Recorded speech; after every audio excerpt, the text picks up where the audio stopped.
धरती एउटै आकाश, एउटै देशमा यो कस्तो त्रास, एउटै देशमा दुई किसिमको ज्ञान, कसैलाई उन्नति कसैलाई अवसान, आँखाभरि सपना तर छैन बाटो, मनमा छ आशा तर छैन सहारा, किन यो अन्याय किन यो विभेद। सम्माननीय सभामुख महोदय, आज सरकारी विद्यालय पढ्ने भनेको गरिबका छोराछोरीले हो। आज गरिबका छोराछोरी फेरि पनि शिक्षाबाट वञ्चित भएका छन्। चाहे युद्धको नाममा होस्, चाहे विद्यार्थी सङ्गठनको नाममा होस्, चाहे शिक्षक सङ्गठनका नाममा होस्, पटक पटक चाहिँ सरकारी स्कुल बन्द गर्ने जुन यो परम्पराले गर्दा आज गरिबका छोराछोरी पढ्न पाएका छैनन्। धनीका छोराछोरीहरू महँगो स्कुलमा आरामसँग अहिले पनि पढिरहेका छन्।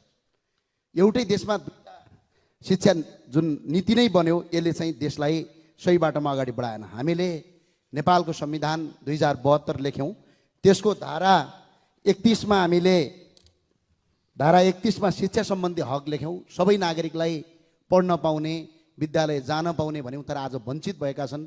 सरकारले 28 सालमा आएको शिक्षा ऐन पटक पटक व्यवस्था फेरिए, पटक पटक सरकार फेरियो, तर जब एउटा शिक्षा ऐन ल्याउन नसक्ने यो सरकारले यो देश चलाउँछ भन्नु पनि यो अब हामीले दिवा सपना जस्तो भएको छ। त्यो भएको हुनाले सम्माननीय सभामुख महोदय, सरकारले यो हल गरोस्।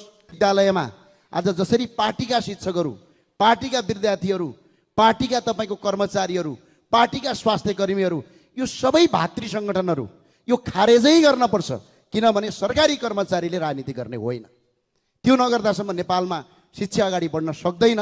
र अहिले जसरी पनि शिक्षामा गुणस्तरीयहीन भएको छ, जसरी देशमा आज पनि पुरै शैक्षिक संस्था ठप्प छन्, गरिबका छोराछोरी पढ्न पाएका छैनन्। सम्माननीय सभामुख महोदय, धनीका छोराछोरीका स्कुलहरू बन्द भएका छैनन्।